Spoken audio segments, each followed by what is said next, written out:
Olá, tudo bem? Seja bem-vindo a mais uma videoaula. Agora vamos tratar de perícia contábil, mais especificamente sobre a NBC PP01. Então vamos lá.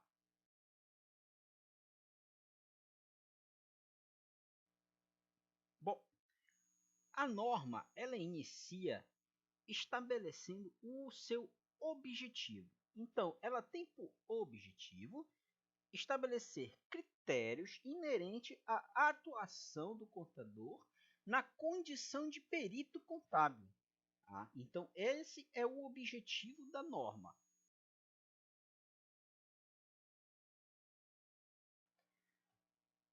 A norma dos itens 2 ao 5, ela traz alguns conceitos. Então, vamos atentar para a diferença entre um perito oficial, perito do juízo e perito assistente. Perito oficial é aquele contador que trabalha para um órgão do Estado. Ele tem uma função dentro desse órgão. Tá? O perito do juiz é aquele contador, né, perito contábil que foi nomeado pelo próprio juiz para dirimir sobre algum assunto ou dúvida. E o perito assistente é aquele que é contratado por alguém, por uma parte, né, para poder falar, né, esclarecer dúvidas acerca de assuntos contábeis.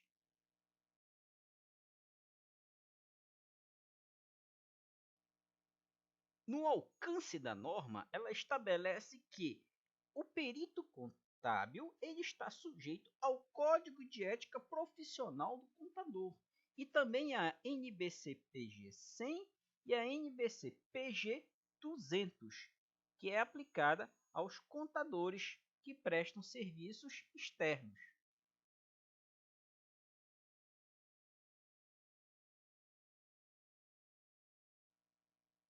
Quanto da habilitação profissional, a norma ela estabelece que o contador ele deve apresentar a sua qualificação, né, a sua certidão de regularidade profissional no ato do contrato, no ato do aceite e no ato da entrega do laudo pericial, né, conforme o item 7 da nossa.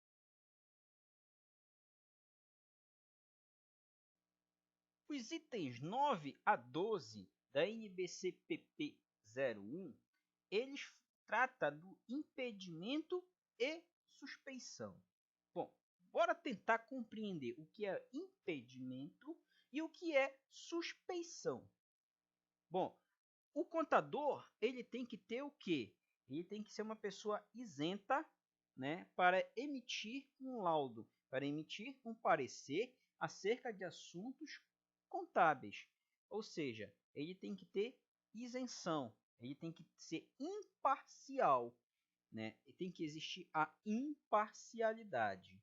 Então, visando isso, ele não pode tender para um lado ou para o outro por motivos pessoais, ok? Então, para que a imparcialidade seja mantida, a gente tem que entender o que é o impedimento e o que é a suspensão. Então, vamos supor aqui, na questão do impedimento, duas pessoas jurídicas estão demandando sobre algum assunto, né, na esfera judicial, e o juiz nomeia um perito que, por coincidência, é contador de uma das pessoas jurídicas. Ou seja, está na cara que ele tem um vínculo com uma das partes. Ou seja, então ele é impedido. Ele tem um impedimento, ou seja, a sua imparcialidade está comprometida. Agora, o que é a suspeição? A suspeição ela já fica mais difícil de provar, né? Então, de repente, o perito do juiz, que o juiz nomeou, né, ele é o melhor amigo de uma das partes, ou então ele é inimigo mortal de uma das partes, né? Ou então ele é casado com algum parente das partes. Quer dizer, existe um vínculo, já é algo que não está tão na cara, que você precisa provar.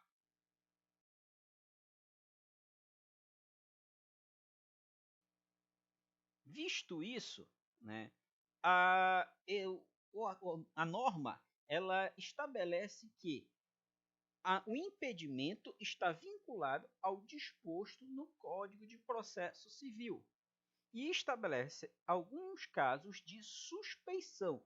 No item 16, se você observar, ele enumera alguns itens de suspeição, que são ser amigo íntimo de qualquer das partes, ser inimigo capital de qualquer das partes, ser devedor ou credor em mora de qualquer das partes, dos seus cônjuges, parentes destes em linha reta ou em linha colateral até o terceiro grau, ou entidade das quais estes façam parte de seu quadro societário ou de direção. Tá na linha C. Ser herdeiro presuntivo ou donatário de uma das partes de seus cônjuges, ser parceiro, empregador ou empregado de uma das partes, aconselhar de alguma forma parte envolvida no litígio acerca do objeto da discussão, ou seja, de alguma forma você faz algum tipo de aconselhamento ou de consultoria para uma das partes. Houver qualquer interesse no julgamento da causa, tá? Você não pode ter interesse no julgamento da causa de nenhuma das partes.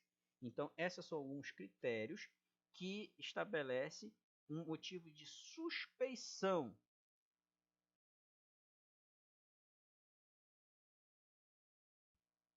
No tópico de responsabilidade da norma, ela vai tratar, no caso, que o perito contador ele está sujeito às normas éticas da profissão contábil e subordinado às normas jurídicas, ao Código de Processo Civil. Ou seja, ele tem que obedecer aquelas regras, né? E inclusive está sujeito às penalidades previstas nessas normas, caso ele venha descumprir algum, algum item ou alguma ordenança, né? Tanto do Código de Ética Profissional quanto do Código de Processo Civil, né? Que pode ser de uma advertência a uma suspensão da sua atividade, né? Então, o tópico de responsabilidade ele trata disso, né? De que ele tem que ter consciência do seu livre exercício profissional, né? E de que ele está sujeito a prestar também esclarecimentos acerca de seu laudo quando solicitado, tá? Quando solicitado, ele tem que prestar esclarecimentos, ok? Outro ponto que o contador ele deve ter em mente quanto à sua responsabilidade é que a perícia ela faz parte, né, de um processo e ela tem poder de prova, ou seja, aquilo que você vai estar escrevendo ali pode mudar a vida de uma pessoa. Então, por isso que quando você vai emitir um parecer, você tem que ter essa consciência e saber que você está sujeito, sim, às normas éticas e profissionais, caso você haja com pessoalidade, não parcialidade, não com imparcialidade.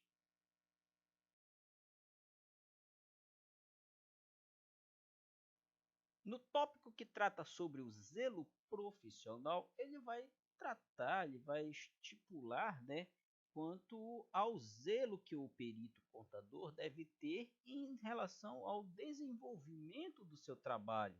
No caso, respeitando os prazos, a conduta, a guarda dos documentos, né? Cumprir prazos, assumir a responsabilidade pessoal, prestar esclarecimentos quando solicitado, propugnar pela celeridade processual, né? Ser prudente no limite dos aspectos técnicos. No caso, quando ele não trabalha sozinho, quando ele tem uma equipe que é de sua responsabilidade, ele tem que ter a consciência de que ele é o responsável, né? Até pelos atos de sua equipe, ele tem que ter essa consciência, tá? Então, esse é o zelo profissional que o contador, o perito contador, deve ter no desempenho de sua função.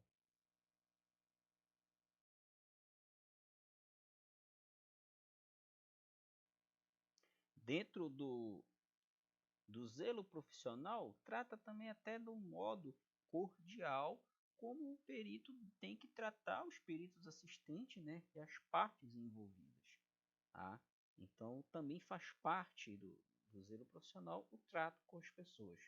No caso da utilização de trabalho de especialistas, né, que eu acabei de falar, o perito ele tem que ter a consciência de que ele é sim responsável pelo trabalho deles e ele pode lançar mão de um parecer dentro do seu laudo de um outro especialista, né? Porque de repente tem algum tópico lá de que trata de algo que inerente ao seu conhecimento, né? Ele pode chamar um outro especialista para fazer um laudo, um parecer sobre aquele assunto específico dentro do todo, dentro do caso, né? Só que ele é o responsável técnico pelo conjunto da obra, entendeu?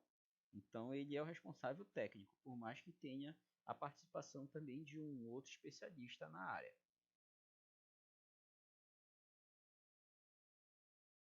Quanto à elaboração da proposta de honorários, no caso que está previsto dentro da norma da NBC PP01, o contador, o perito, ele tem que observar alguns fatores, que é a relevância, o vulto, o risco a que ele está exposto, a complexidade, né, do processo, a quantidade de horas que ele vai demandar para elaborar, né, um laudo pericial, o pessoal técnico envolvido, o prazo que foi estabelecido para ele entregar o laudo e a forma de recebimento. Isso ele vai ter que observar. Bem, aqui nesse primeiro momento, nessa primeira aula, eu não vou mostrar como se faz uma elaboração de propostas de honorários. Eu estou somente citando os elementos. Numa próxima aula, eu vou mostrar uma proposta de honorários para vocês, onde vocês irão ver detalhadamente item a item. Mas, dentro da proposta de honorário, existem alguns tópicos que você deve observar que está disposto na norma.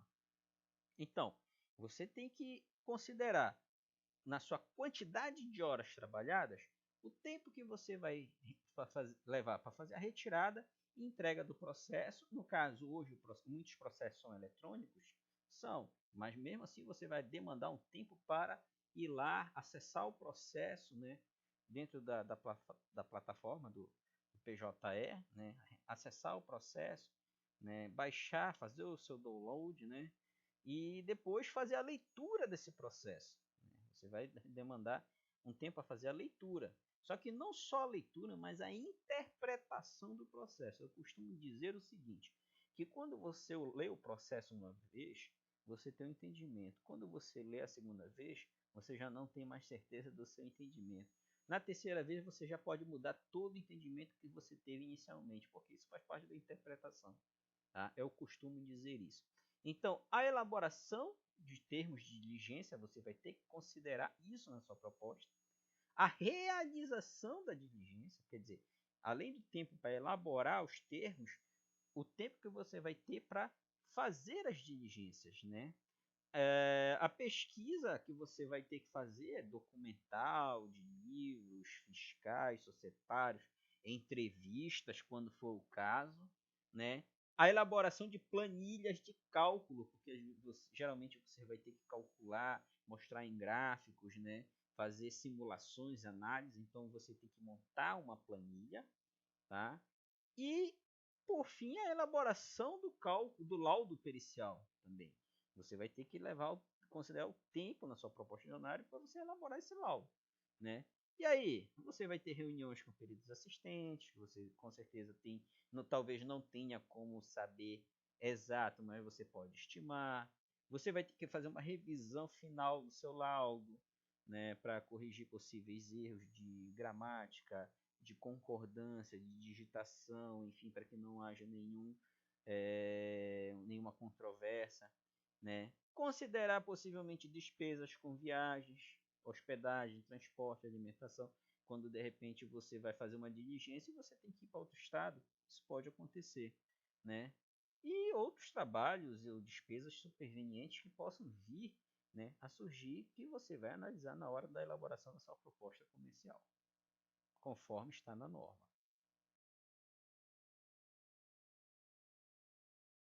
Agora veja bem, quando você é nomeado perito ou judicial, ou quando você se torna um perito assistente, você tem ali alguns quesitos, né?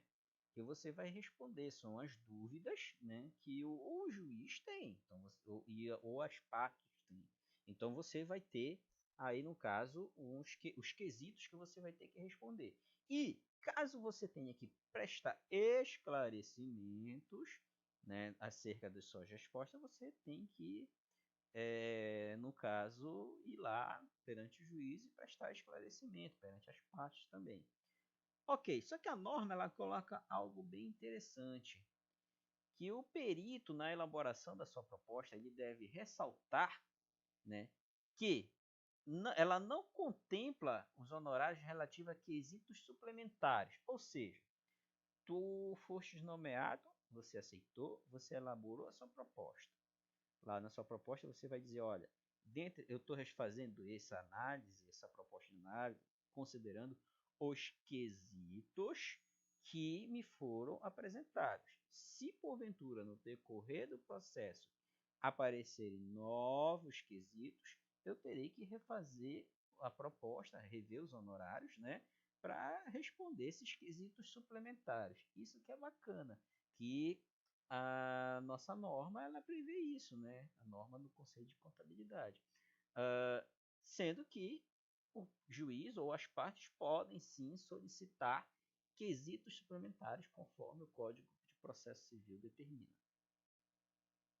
Ainda dentro da proposta de honorários, né, o perito, de repente, se ele precisar, numa diligência, fazer uma viagem que vai demandar deslocamento, passagens, hospedagem, alimentação, ele pode fazer uma antecipação, né, de honorários, né, até mesmo para custear também suas despesas iniciais, né, na elaboração. Tem o pessoal técnico, ele pode pedir antecipação, sendo que essa antecipação ela tem um limite, né, vai até 50%. Então, ela é uma antecipação parcial de honorários. E o restante só recebe na entrega do laudo.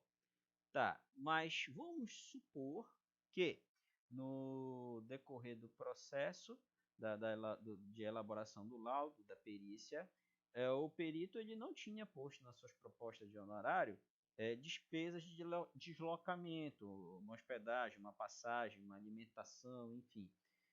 E isso se fez necessário. Ele pode entrar com um pedido de custeio, né, perante o juízo, para que as partes venham a custear esse custo, né, essa despesa que ele vai ter. Mesmo que ele não tenha, isso somente se ele não tiver posto, tá, lá na proposta de honorários.